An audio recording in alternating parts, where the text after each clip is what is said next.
Assalamualaikum warahmatullahi wabarakatuh. Alhamdulillah, alhamdulillahilladzi hamdan katsiran thayyiban mubarakan fih kama yuhibbu rabbuna wa yarda. Asyhadu an la ilaha illallah wahdahu la syarika lah wa asyhadu anna Muhammadan abduhu wa rasuluh. Allahumma shalli wa sallim wa barik ala Muhammadin wa ala alihi wa ashabihi wa man tabi'ahum bi ihsanin yaumiddin. Wa ya ibadallah usikum wa nafsi bitaqwallah faqad fazal muttaqun. Qalau ta'ala fi kitabil karim a'udzu billahi samiil alim minas syaitonir rajim. Ya ayyuhalladzina amanu taqullaha haqqa tuqatih wa la tamutunna illa wa antum muslimun. Alhamdulillah, kita bersyukur kepada Allah Subhanahu wa taala yang senantiasa melimpahkan hidayah, inayah, taufiknya kepada kita sekalian sehingga pada kesempatan di malam hari ini kita masih diberikan kesempatan oleh Allah untuk mengamalkan salah satu amalan yang mempunyai begitu banyak keutamaan. Saking utamanya amalan itu sehingga akhirnya Allah jadikan amalan itu untuk jalan menjadikan kita mudah untuk mendapatkan surga. Ma'asyiral muslimin, makanya kenapa Rasulullah SAW menyampaikan barang siapa yang memperjalankan langkah kakinya, niat berangkat dari rumah menuju ke majelis ilmu, maka di situ Allah menjanjikan sahalallahu lahu thariqun ilal jannah. Sungguh jalannya akan dimudahkan untuk mendapatkan surga. Tidak itu saja jemaah sekalian, rupanya Allah Subhanahu wa taala menjadikan orang-orang yang suka ngaji, orang-orang yang suka hadir di masjid untuk salat berjamaah adalah tipikal orang-orang yang dicintai oleh Allah. Karena di dalam hadis riwayat Imam Tirmidzi disebutkan barang siapa yang tidak dicintai, yang tidak disenangi oleh Allah, maka dia akan disibukkan dalam perkara yang tidak ada manfaatnya. Maka pemikiran atau logika terbaliknya, kalau kita ini senang hadir di masjid untuk ngaji, untuk sholat berjamaah, atau mungkin kita itikaf, menunggu keutamaan sholat setelah sholat, seperti saat ini kita nunggu keutamaan sholat isya setelah sholat maghrib, maka kalau kita ini mudah untuk melakukan itu semua, maka yakinilah kita ini dijanjikan oleh Allah sebagai hamba-hamba yang dicintai oleh Allah Subhanahu wa taala.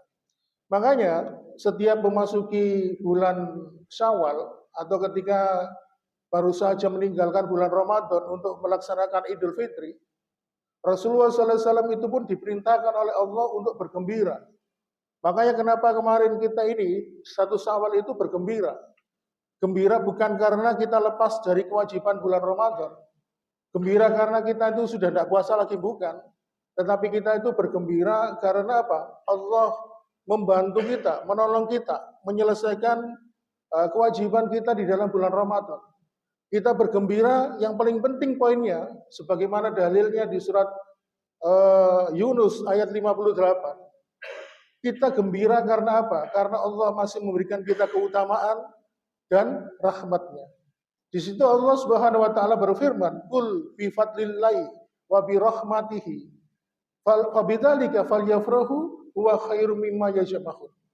Maka dengan karunia dan rahmat Allah, maka hendaklah mereka falyafrahu, hendaklah mereka bergembira. Huwa khairum mimma yajma'un. Di situ Allah menggunakan kata kalimat pengganti huwa. Dua artinya menggantikan dua opsi tadi, yaitu fabidzalika wa bi rahmatihi, yaitu karunia dan rahmat Allah itu huwa khairum mimma yajma'un, lebih baik dari apa yang mereka dapatkan. Ya, siapa yang dimaksud dengan mereka? Yaitu orang-orang kafir. Apa yang mereka dapatkan? Apa yang mereka cari? Yaitu dunia. Maka kalau kita ini sampai saat ini masih diberikan oleh hidayah Allah, masih diberikan ketaatan, berusaha istiqomah menjalankan ibadah, maka yakinilah kita diberikan rahmat oleh Allah dan keutamaan. Dan itu jauh lebih baik dari dunia dan seisinya. Baiklah jamaah sekalian, itu sebagai mukaddimah pada pertemuan pada malam hari ini. Malam hari ini kita akan membahas sebuah dialog yang Kalau kita lihat kisahnya ini begitu mengharukan, yaitu ketika Umar bin Khattab radhiyallahu anhu yang selama ini kita kenal, dia adalah sosok pribadi yang tegas, sosok pribadi yang garang.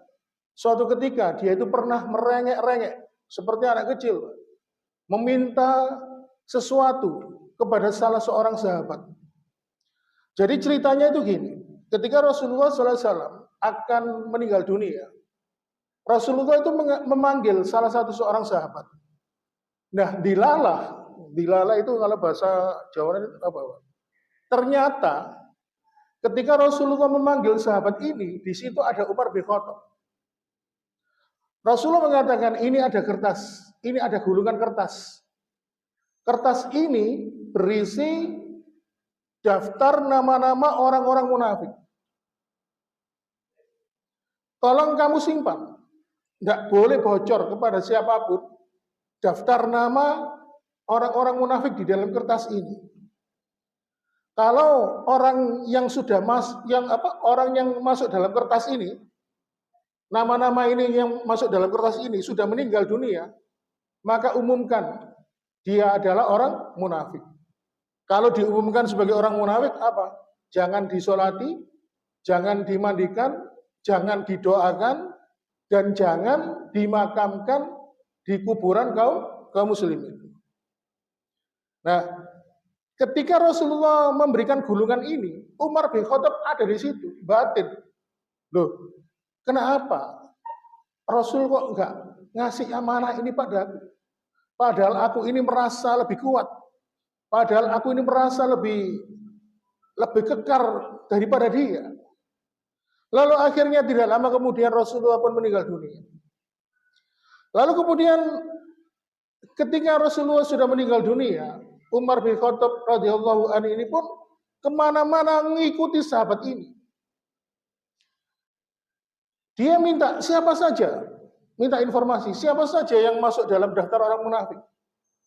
Si sahabat ini mengatakan, wahai Umar, kamu tahu sendiri kan, Rasulullah SAW berpesan kepadaku agar menjaga rahasia, agar menjaga informasi daftar nama orang-orang munafik dalam gulungan kertas ini tidak aku beritakan kepada orang lain. Umar pun menangis. Akhirnya apa? Umar pun merengek-rengek. Ya wis lah, kalau gitu aku tanya lagi. Di dalam daftar nama itu, sambil nangis Umar. Di dalam daftar nama itu, apakah ada namaku? Lalu sahabat ini yang akhirnya bernama Hudzaifah ibnul Yaman mengatakan, wah baiklah Umar, namamu tidak masuk dalam golongan orang-orang munafik yang tercatat di dalam gulungan kertas ini. Begitu mendengar Umar di mana Umar mendengar namanya tidak masuk dalam golongan itu, dia langsung menangis bersyukur kepada Allah Subhanahu wa taala karena dia takut dia tergolongkan sebagai golongan orang-orang munafik. Maka ma'asyiral muslimin, inilah contoh bagaimana sikap para sahabat itu begitu takut ketika Rasulullah mengabarkan tentang akhir kehidupan manusia. Bayangkan Pak, kalau ada orang munafik, dia mati, tidak boleh dimandikan, tidak boleh disolati, tidak boleh didoakan, terus tidak boleh dimakamkan di pemakaman kaum muslimin, maka sudah dianggap sebagai orang-orang kafir. Makanya Allah Subhanahu wa taala berfirman di dalam surat At-Taubah ayat 84, wala tusolli ala ahadim minhum mata abada wala taqum al qabri innahum kafaru billahi wa rasulihi wa matu wa hum fasikun. Dan janganlah engkau Muhammad, kata Allah, melaksanakan mendirikan sholat untuk orang-orang munafik yang mati di antara mereka abadan, selama-lamanya. Dan janganlah engkau berdiri untuk mendoakan jasadnya, jenazahnya. Sesungguhnya mereka telah ingkar kepada Allah dan Rasulnya dan mereka mati dalam keadaan fasik. Jadi ini contoh fragmen kehidupan para sahabat itu begitu takut ketika Allah Subhanahu wa taala melalui lisan Rasulullah mengabarkan akhir kehidupan manusia. Nah, saya ambil contoh lagi, Pak. sahabat Abu Hurairah. Ini agak sedikit menyimpang, tapi maksud saya agar di sini maksudnya adalah para sahabat itu ketika mendengar Rasulullah SAW mengabarkan ya, tentang akhir kehidupan manusia, mereka itu begitu takut. Waktu itu Abu Hurairah itu lagi nongkrong berkumpul dengan 10 orang sahabat. Lalu Rasulullah mengatakan kepada dirinya, wahai ketahuilah Abu Hurairah, di antara kalian ini 10 orang ini nanti ada yang mati dalam keadaan kafir. Wah, bayangkan. Apa gak ngejer Rasulullah ngoten niku. Abu Hurairah kepikiran, ya Allah, ojo aku. Lalu kemudian di antara 10 orang itu mati 1, Pak. Tinggal 9 orang. Beberapa bulan kemudian mati 1, tinggal 8 orang. Singkat cerita, tinggal 8 orang akhirnya apa? Singkat cerita ya. Soalnya waktunya pendek nih. Akhirnya dari 10 orang itu tinggal 2 orang. Yaitu Abu Hurairah dan Rajul Unfuah. Katanya Rasul, 10 orang ini akan mati dalam keadaan kafir. Wih, tambah sumpah hatinya. Ya Allah, aku berlindung dari kematian yang su'ul khotimah. Ya Allah, Allahumma tawaffani muslimah. Ya Allah, wafatkanlah aku dalam keadaan menjadi seorang muslim. Bayangkan, sampai berdoa seperti itu. Hingga akhirnya ternyata yang meninggal dalam keadaan kafir adalah Rajul Unfuah. Seorang sahabat yang sangat dibanggakan oleh Abu Bakar As-Siddiq. Padahal pada waktu itu, ya, Rajul Unfuah ini begitu dibanggakan, dieluh-elukan oleh Abu Bakar As-Siddiq, sampai pernah diperintahkan untuk berperang melawan si nabi palsu, Musailamah Al-Kadzab. Lalu kemudian Musailamah Al-Kadzab ini ngomong ke Rajul Unfuah, "Lapo sih kon kok melok Muhammad? Oleh apa? Wis malah aku ae, tak kei kuwabe, kepengin dunya tak kei. Kepengin kedudukan tak kasih, kepengin wanita tak kasih." Akhirnya Rajul Unfuah belot. Akhirnya apa? Ngikut kelompok Musailamah Al-Kadzab, si nabi palsu. Lalu akhirnya pada gelombang berikutnya ditumpaslah Musailamah Al-Kadzab itu, seluruh pengikutnya mati, termasuk diantaranya adalah Rajul Unfuah. Begitu mengetahui yang kata Rasulullah, di antara kalian 10 orang ini kelak yang akan mati dalam keadaan kafir, ya. Lalu begitu mengetahui yang mati dalam keadaan kafir adalah Rajul Unfuah, maka Abu Hurairah mengucapkan syukur, ya Allah, alhamdulillah, aku bersyukur kepadamu ya Allah. Maka dari dua kisah ini saya ingin mengambil benang merahnya. Bahwasannya akhir kehidupan manusia itu kita tidak tahu, Pak. Makanya kenapa Rasulullah SAW itu selalu mengajak kita berdoa, ya muqallibal qulub, sabit qalbi ala dinik. Ya wahai zat yang membolak-balikan hati manusia, teguhkanlah iman kami. Ya, teguhkanlah iman kami. Ya, agar senantiasa kami ini berpegang di dalam hidayah. Karena perkara mati itu tidak penting mati umur berapa, mati dalam keadaan apa, mau mati usia tua monggo, muda silakan, tetapi yang sering dibaca khotib Jumat itu wala tamutunna illa wa antum muslimun. Yang penting kamu mati dalam keadaan beriman kepada Allah Subhanahu wa taala. Kembali kepada pembahasan kita di depan tadi tentang orang-orang munafik.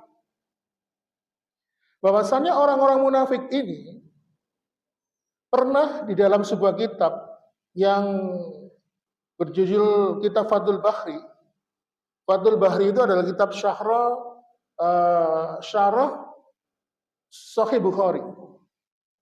Ya, yang dikarang oleh Imam Ibnu Hajar Al-Asqalani. Kitab syarah artinya kitab tafsir kitab Sahih Bukhari. Nah, di dalam mukadimah itu di bagian bab Al-Iman menceritakan kisah seorang tabi'in di mana dia adalah murid dari Abdullah bin Abbas radhiyallahu anhu yang bernama Ibnu Abi Mulaika. Imam Ibnu Hajar Al-Asqalani mengutip perkataan Ibnu Abi Mulaika yang mengatakan begini. Saya itu telah berjumpa dengan 30 orang sahabat Nabi. 30 orang sahabat Nabi itu punya 4 persamaan. Dan saya juga pernah berjumpa dengan 30 orang golongan orang-orang munafik. Dan ke-30 orang munafik itu juga punya 4 persamaan. Sekarang 30 orang sahabat Nabi itu punya 4 persamaan. Apa persamaannya? Yang pertama, mereka sepakat bahwa iman mereka itu masih lemah. Jadi para sahabat itu merasa imannya itu masih lemah kepada Allah Subhanahu wa taala. Begitu mereka membaca ayat-ayat tentang azab, mereka nangis. Begitu mereka membaca ayat-ayat yang berkaitan dengan nikmat, mereka khawatir. Jangan-jangan nikmat dunia ini tidak tertebus dalam kehidupan akhirat nanti. Kemudian persamaan yang kedua, 30 orang sahabat itu merasa amal mereka belum tentu diterima oleh Allah. Makanya kenapa Umar bin Khattab itu di akhir kehidupannya, setelah ditusuk punggungnya oleh Abu Lu'lu'ah, seorang gembong Majusi, ketika dia meregang nyawa di pangkuan putranya, dia mengatakan, sungguh celaka Umar, jika Allah tidak menerima amal-amalnya. Bayangkan, padahal Umar bin Khattab itu termasuk salah satu seorang sahabat yang dijadikan oleh Allah jaminan masuk surga. Bayangkan. Tetapi dia merasa amalnya belum tentu diterima oleh Allah Subhanahu wa taala. Kemudian 30 orang sahabat ini punya kesamaan yang ketiga. Yang ketiga adalah mereka senang bahagia kalau ada yang negur, kalau ada yang kritik, kalau ada yang nasihati, kalau ada yang mengingatkan. Pak Nun Sewu, jenengan nek salat pun ngoten, iya disingatan, oh matur suwun, terima kasih. Wah, saya sungguh senang sekali kalau dapat itu. Makanya kalau nanti jenengan melihat saya di sini ada kekurangan, ngomong-ngomong.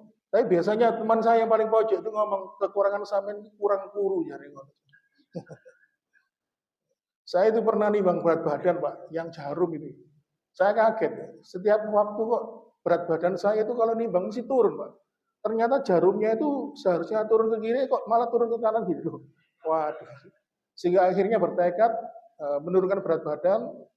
Kemarin itu alhamdulillah dari 114 kg sekarang sudah turun menjadi 106. Jadi kalau rumus menurut Badan Kesehatan Dunia WHO, berat badan ideal itu tinggi badan dikurangi 100. Tinggi badan saya 170. Kalau dikurangi 100 berarti berat badan ideal saya 70. Nah, jadi jenengan kalau ingin tahu foto saya waktu bobot saya 60 ada, saya punya fotonya waktu itu. Jadi saya waktu itu gemuk gara-gara sering diajak Cak Jailani makan bebek terus. Pagi rawon, habis subuh rawon, malamnya bebek, kadang soto, kadang diundang ke rumahnya makan kekil, Pak. Baiklah jemaah sekalian, kemudian persamaan keempat dari 30 sahabat ini, yaitu adalah mereka, para sahabat ini, mereka merasa tidak selamat dari sifat-sifat kemunafikan. Jadi para sahabat itu saking takutnya dengan sifat munafik, mereka merasa tidak selamat dari sifat-sifat kemunafikan. Ya seperti Umar tadi, ketika dia merayak-rayak kepada Hudzaifah ibnul Yaman radhiyallahu anhu, apakah ada namaku di situ? Oh, tidak ada, Umar. Dia bersyukur. Nah, kemudian Imam Ibnu Mulaika mengatakan, sebaliknya, saya juga bertemu dari 30 orang kelompok golongan munafik. Ke-30 golongan orang munafik ini, 4 persamaannya juga sama. Yang pertama, orang-orang munafik itu gembar-gembor. Kesana kemari, mengatakan imannya sudah kuat, imannya sudah kokoh. Wah, iman saya ini sudah kuat. Makanya kadang-kadang saya itu punya kenalan itu, karena saking merasa imannya kuat itu sampai tidak bisa memfilter, sampai mempelajari ilmu-ilmu yang mengandung kesirikan. Dia mengatakan enggak apa-apa, ilmu gini itu ilmunya Allah. Jadi kan mesti ngerti yang saya maksud. Kemudian persamaan kedua, 30 orang munafik itu tadi, persamaan kedua. Mereka menyangka amalnya sudah banyak. Jadi karena merasa amalnya sudah banyak, tidak perlu beramal lagi. Wis amalku wis akeh, tidak perlu nambah. Kemudian persamaan yang ketiga dari 30 orang munafik itu, mereka itu marah, tersinggung, Pak. Kalau ada yang kritiknya, ada yang mengkoreksi. Pak, enggak boleh ngoten niku. Lu jare sapa? Sama niku mesti jenengan misalnya enten to jenengan sing gak padha, sing gak tau ngaji teng Babu Salam. Ya coba jenengan ora mesti ngoten jare sapa? Aku ngene iki pasrah yai mawon. Tanggo kula ngoten soalnya. Jenengan pernah kebetulan saya kan orang Gresik asli, Pak ya. Jadi rumah saya itu dekat kompleks Sunan Giri. Jadi cuman berapa kilo aja ada sampai situ. Nah, itu pernah ada teman saya itu yang gelarnya LC, ya, kuliahnya di luar negeri di Timur Tengah, pernah menyampaikan, Pak, waktu itu ada ayat surat Ali Imran 169 kalau nggak salah, ditulis di depan pintu Gapuro Sunan itu, Sunan Giri. Wala tahsabanna alladziina qalu dan seterusnya saya dapat. Itu ternyata menjadikan dalil bagi mereka kalau berdoa dengan perantara orang-orang yang sudah meninggal dunia, ini loh dasarnya. Padahal teman saya itu mengatakan, loh ini kalau menurut hadisnya dalam riwayat Imam Abu Dawud menceritakan tentang bapaknya Jabir bin Abdullah. Jabir bin Abdullah ini punya bapak namanya Abdullah bin Haram, mati syahid, kondisi tubuhnya tercincang, terpotong-potong, tapi dimuliakan oleh Allah dengan mati syahid lagi. Lalu Abdullah bin Haram minta agar dihidupkan kembali ke dunia, tapi Allah mengatakan takdir kematian sudah aku tetapkan. Sehingga akhirnya apa? Ya kalau gitu, akhirni. Ya, kabarkanlah keadaanku ya Allah kepada keluargaku. Sehingga akhirnya Allah menurunkan surat Ali Imran ayat 169. Jadi di situ disebutkan bahwasannya orang yang mati syahid itu bukan mati tapi hidup di sisi Allah. Mereka mendapatkan rezeki. Cuma kalau ada orang yang pemikiran atau pemahamannya agak sedikit menyimpang, ini berarti kalau orang mulia, orang mati itu hidup di sisi Allah bisa dijadikan perantara dalam berdoa. Nah, ketika diingatkan sama teman saya, oh ini gue pengen gak tahu ngaji, padahal lulusan pertengahan udah bilang gak tahu ngaji. Nah, ini contoh bahwa orang-orang munafik itu, mereka itu kalau diingatkan marah, Pak, sampai nggak terima gitu. Kemudian persamaan yang keempat dari 30 orang kelompok munafik ini, ya, mereka adalah merasa aman dirinya dari sifat munafik. Jadi mereka itu merasa aman dari sifat munafik. Sekarang muncul pertanyaan begini. Kira-kira munafik zaman dulu, zamannya Nabi, dengan zaman sekarang itu parah mana, Pak? Halo? Halo? Kok gak perlu? Parah pundi? Zaman biyen kali zaman saniki. Kalau zaman dulu orang munafik itu ada on off-nya. Ya, kalau ada nabi dirim. Nek gono nabi, wah, orang tapi sekarang ini bawa. Bahkan banyak mereka yang menjual agama. Agama itu bisa dijual, bisa, Pak. Maka jangan heran ada orang-orang itu yang menjadikan agama itu sebagai alat jual beli untuk dirinya. Ma'asyiral muslimin wa jumratal mu'minin rahimakumullah. Imam Ibnu Katsir mengatakan dalam kitab tafsirnya ketika menafsirkan surat Al-Baqarah ayat yang awal-awal itu, ketika menyampaikan sifat orang beriman itu hanya 4 ayat. Alif lam mim dzalikal kitabul la raiba fihi hudalil muttaqin. alladzina yu'minuna bil ghaibi wa yuqimuna sholata wa mimma razaqnahum yunfiqun. Walladzina yu'minuna bima unzila ilaika wa ma unzila min qablik wa bil akhirati hum yuqinun. Sifat orang beriman cuma 4 ayat. Kata Imam Ibnu Katsir. Kata guru saya, itu kitab tafsir yang paling baik itu, yang paling bagus secara saintifik. Artinya yang secara saintifik itu artinya yang ada dalilnya, ya. Yang banyak dalilnya itu paling bagus itu tafsir Imam Ibnu Katsir. Karena apa? Menafsirkan ayat dengan hadis. Dan disebutkan di situ tentang asbabul nuzul dan asbabul wurud. Beda dengan beberapa tafsir-tafsir yang lain, ya. Ada yang menggunakan pendekatan balagha, nahwu dan sebagainya. Makanya kalau kita ingin mempelajari bagaimana sejarahnya ayat itu turun, terus bagaimana yang sering disampaikan Ustaz Anas dulu, ada nasan mansukh, ada ayat yang sudah tidak berlaku lagi, itu di situ diterangkan. Nah, Imam Ibnu Katsir menyampaikan sifat orang beriman itu cuma 4, Pak. Lalu ketika menceritakan tentang orang kafir, cuma 2 ayat saja. Dimulai dari innalladzina kafaru sawa'un alaihim a'anzartahum am lam tunzirhum la yu'minun. Khatamallahu ala qulubihim wa ala sam'ihim wa ala absarihim gisawah wa lahum adzabun azim. Tetapi ketika Allah Subhanahu wa taala menjelaskan tentang sifat orang-orang munafik, ada 13 ayat. Wa minan nas mayaqulu amana billahi wa yaumil akhiri wa ma hum bimumin, sampai ayat yang berbunyi ya ayuhan nasu budu rabbakumul ladzi khalaqakum waladina min qablikum la'alakum tattaqun. Secara khusus diceritakan oleh Allah 13 ayat berbicara tentang orang munafik. Itulah saking besarnya rahmat Allah Subhanahu wa taala.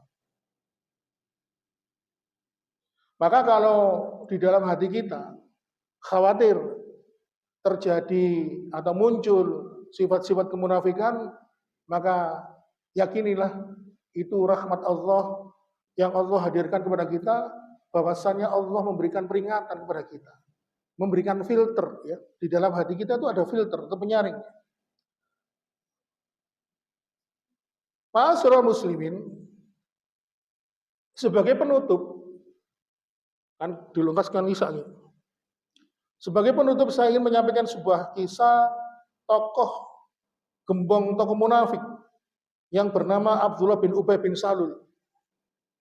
Jadi dulu ketika Madinah masih bernama Yasrib, penduduk Madinah itu mengadakan pilkada, pemilihan kepala daerah. Dan Abdullah bin Ubay bin Salul ini menang, ya, terpilih menjadi kepala daerah. Dan ternyata setelah tidak lama kemudian ada perintah hijrah Nabi Muhammad SAW dari Mekah kepada Yasrib yang akhirnya berganti nama Madinah. Karena sebelumnya penduduk Yasrib itu sudah masuk Islam, sudah mengenal Islam, gara-gara dakwah seorang pemuda, ya, yang diperintahkan Rasulullah SAW berdakwah di sana, akhirnya mereka itu sudah beriman duluan. Otomatis kalau mereka sudah Islam, beriman, sudah mengenal Rasulullah SAW. Sehingga akhirnya ketika Rasulullah SAW hijrah ke Madinah, pindah di sana, masyarakat Madinah sepakat menunjuk Nabi Muhammad SAW sebagai pimpinan mereka. Sehingga akhirnya Abdullah bin Ubay bin Salul yang mau dilantik jadi kepala daerah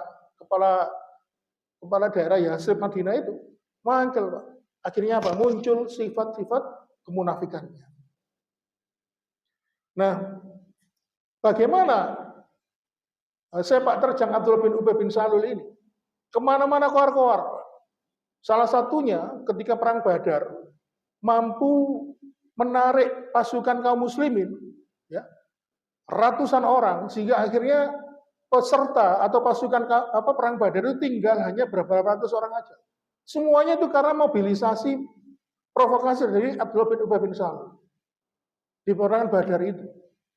yang dikisahkan hanya kaum muslimin hanya berapa ratus orang melawan ribuan kaum kafirin. Puncak dari provokasi Abdullah bin Ubay bin Salul itu adalah ketika dalam sebuah peperangan, Rasulullah itu mengajak istrinya yang paling muda, namanya Aisyah. Karena setiap peperangan itu istrinya mesti diajak. Waktu itu gilirannya Aisyah. Ketika pulang, Aisyah ini kalungnya hilang. Dia nyoba nyari, ternyata rombongannya ketinggalan rombongan. Karena apa? Aisyah itu kan badannya kecil, kan ditandu. Jadi yang membawa tandu itu nggak bisa membedakan. Ini ono wong yang wong nggak, akhirnya ditandu. Sehingga akhirnya Aisyah ketinggalan rombongan. Sehingga akhirnya ada salah seorang pemuda yang ditugaskan oleh Rasulullah SAW pulang belakangan untuk memata-matai gerakan musuh. Jangan-jangan mereka itu menyusul. Namanya Sofwan. Sehingga akhirnya Ibunda Aisyah ini diminta Sofwan untuk naik ke kudanya. Sofwan berjalan.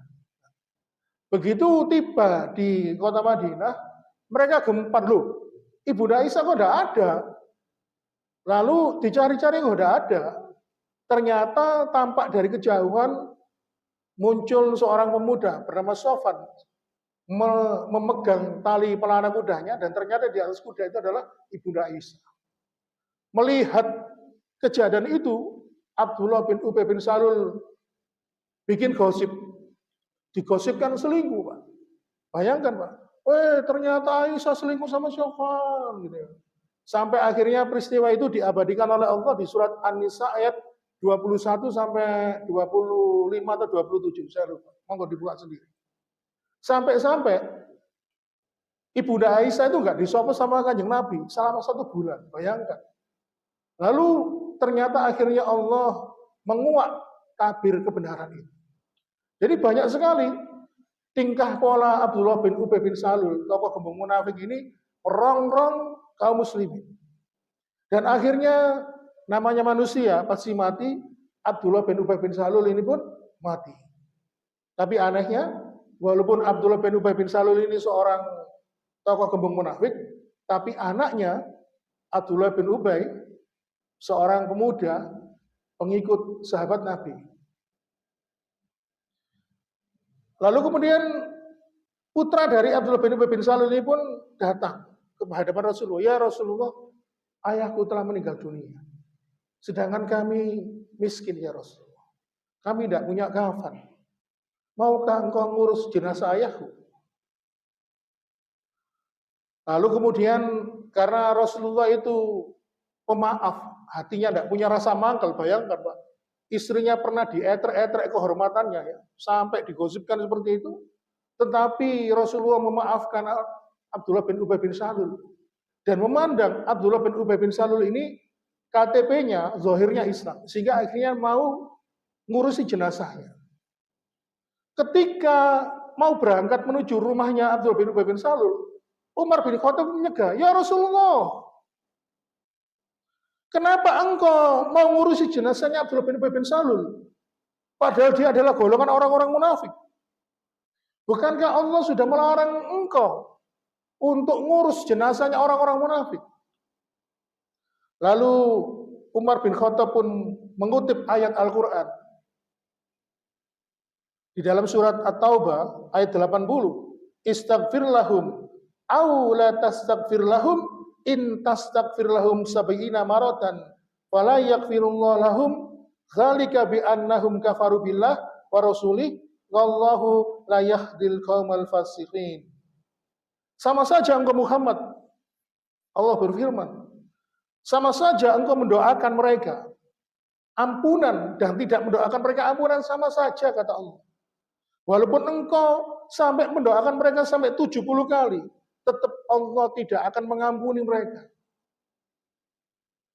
Lalu kemudian Rasulullah mengatakan, ya kalau begitu aku memilih mendoakan Abdullah bin Ubay bin Salul walaupun doaku ditolak oleh Allah Subhanahu wa taala.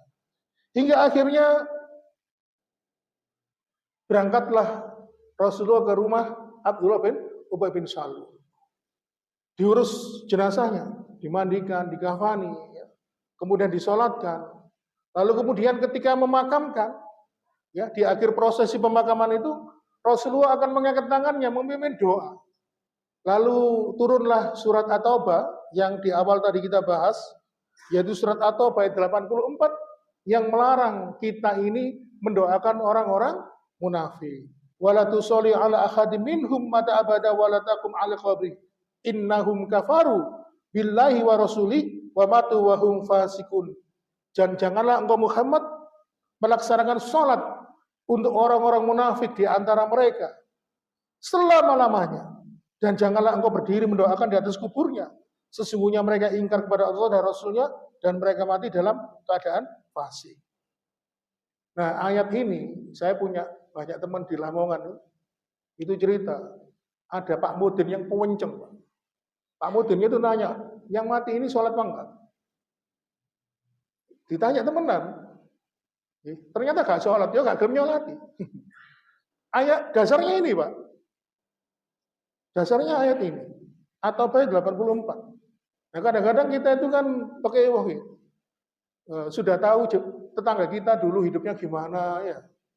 Terus ketika mau diangkat ke kuburan, Pak Mudinnya ngomong, Bapak, piantune pun niki yang saya nama mboten. Saya, waduh. Kalau kita bilang saya baik, kesaksian kita nanti akan dipertanggungjawabkan di hadapan Allah Subhanahu wa taala. Makanya kadang-kadang kalau saya punya tetangga seperti itu, saya itu mesti punya alasan, waduh celana kula kotor, kula mboten saged salat jenazah. Sampai itu saya pernah dimarahi istri saya. Ojo terlalu anu lah. Ini apa ayate ngomong gini. Masuk gak sakno to sampean mbek. Tunggu sampean. Nah wonge gitu ya. Nah sekarang ini kan orang munafik itu kan orang yang menyembunyikan sesuatu dalam hatinya kan. Kemunafikannya ditutupi dengan kesolehan. Nah sekarang banyak orang yang zindik malah. Yang fasik menampakkan apa? Menampakkan ketidakpatuhannya kepada Allah. Pas awan-awan posoan nang warung ngopi, rokokan, kadang main kartu ya. Wae sholat juga ditampakkan. Padahal kalau kita kembali, kita tidak boleh gampang menuduh orang yang demikian. Baiklah ma'asyiral muslimin, ini contoh kisah kemunafikan.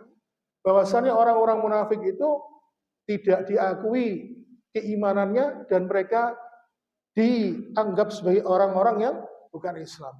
Kita disiplin waktu, mudah-mudahan ada guna dan manfaatnya pada pertemuan di malam hari ini. Mohon maaf bila ada kekurangan. Kita tutup dengan doa kafaratul majelis. Subhanakallahumma wa bihamdika asyhadu an la ilaha illallah. Subhanakallahumma bihamdika asyhadu an la ilaha anta astaghfiruka wa atubu ilaik. Wassalamualaikum warahmatullahi wabarakatuh.